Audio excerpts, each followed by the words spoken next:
Hi everyone, this is Cherry Enchantress and this is Pixie Dust Tarot and I'm doing your daily dust for October 1st, woohoo, which is on a Saturday. And if you're watching in real time, well, I don't know, some of you who are in a different country might have October 1st on a different day. But anyway, wherever you are in the world and whenever you stumble upon it, it can be a timeless reading for any time. But in real time, we are approaching the witchy month. So and I've been doing some kind of witchy, Halloweeny type themes. And this is a kind of a Tarot de la Nuit is kind of a vampire deck. So let's use this one. It's really beautiful images.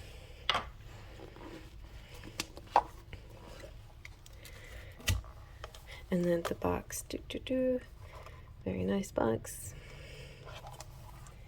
Sturdy little box. I think this is Los Scarabeo. There we go, nice little booklet. And my cat wants to get up here.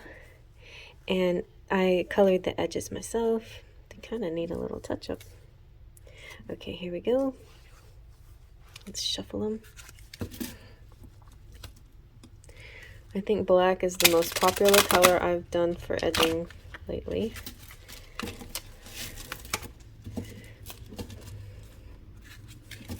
But I was doing things in silver and gold, but that stuff just doesn't stay very well. Let's try one more time. One more good shuffle.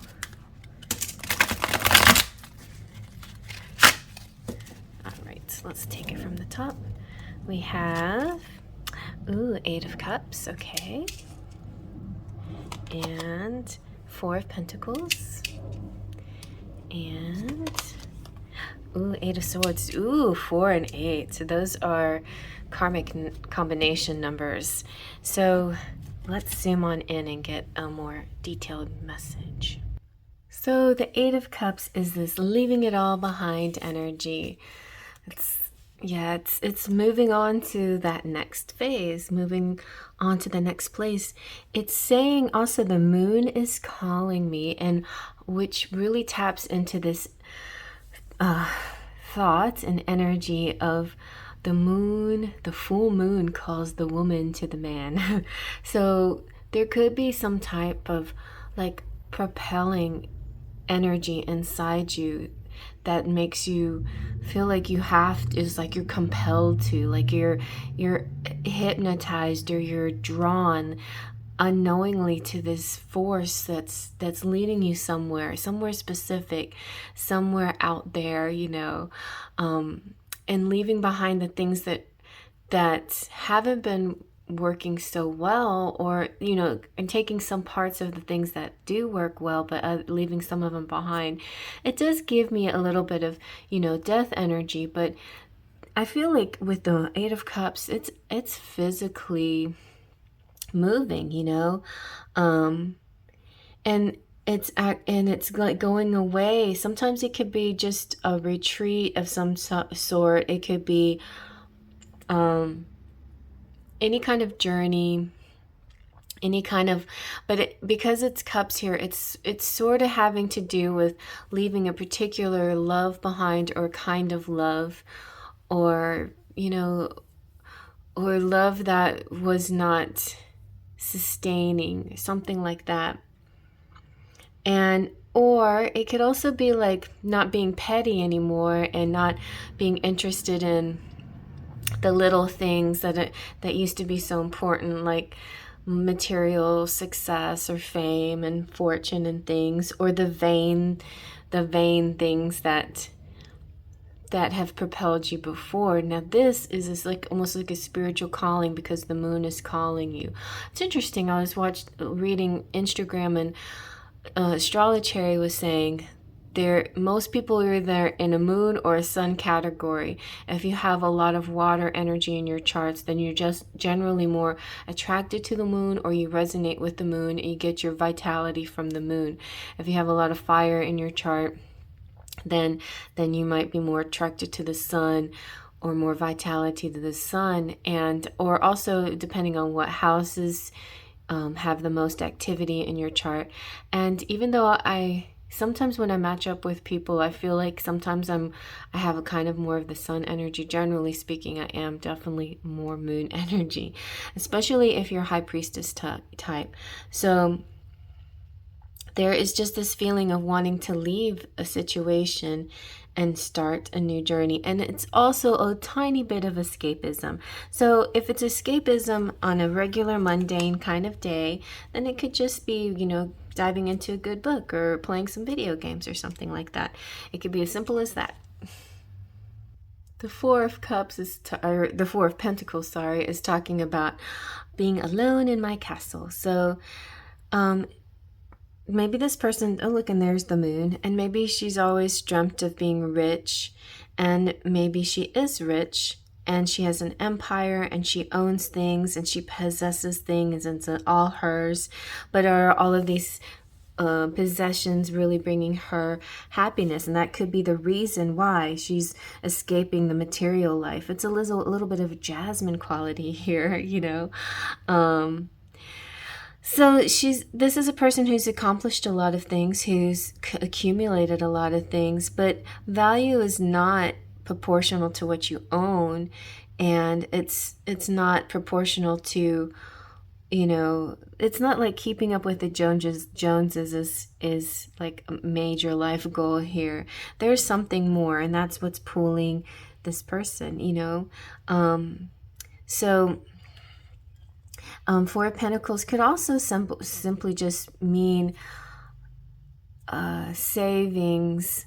And it's like, I feel like this could be, well, I've saved enough. I have a little nest egg. I have enough. I don't need these material things. I can just go out and, instead of like living in a big fancy home with all the trappings, deciding that you're going to get an RV and just travel the world and live a simple life, something like that. There could be a decision like that happening on this day, or it could be just simply,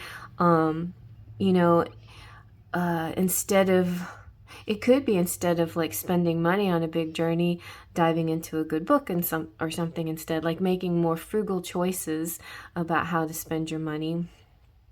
But I think also like there is this push and pull between whether to stay inside in your big luxurious home or to escape your big luxurious home for something wilder and freer. And then the Eight of Swords kind of gets you in that energy, like you're stuck now, like you've already been thinking about it way too much, and now it's almost like, what did I just do? I didn't make a decision. You like became a prisoner of yourself. So you're a prisoner of all these thoughts that have been going through your head. You feel a little, I feel this could be like guilt or something of having the nice things in life or whatever, and wanting to escape it, and there's nothing wrong with that. I read this one story about this girl who like went across Europe and Riviera and did all this amazing stuff, and she was not happy. And most of us would say, wow, that's nice, like I would be happy. But really, happiness is not those things, those external things.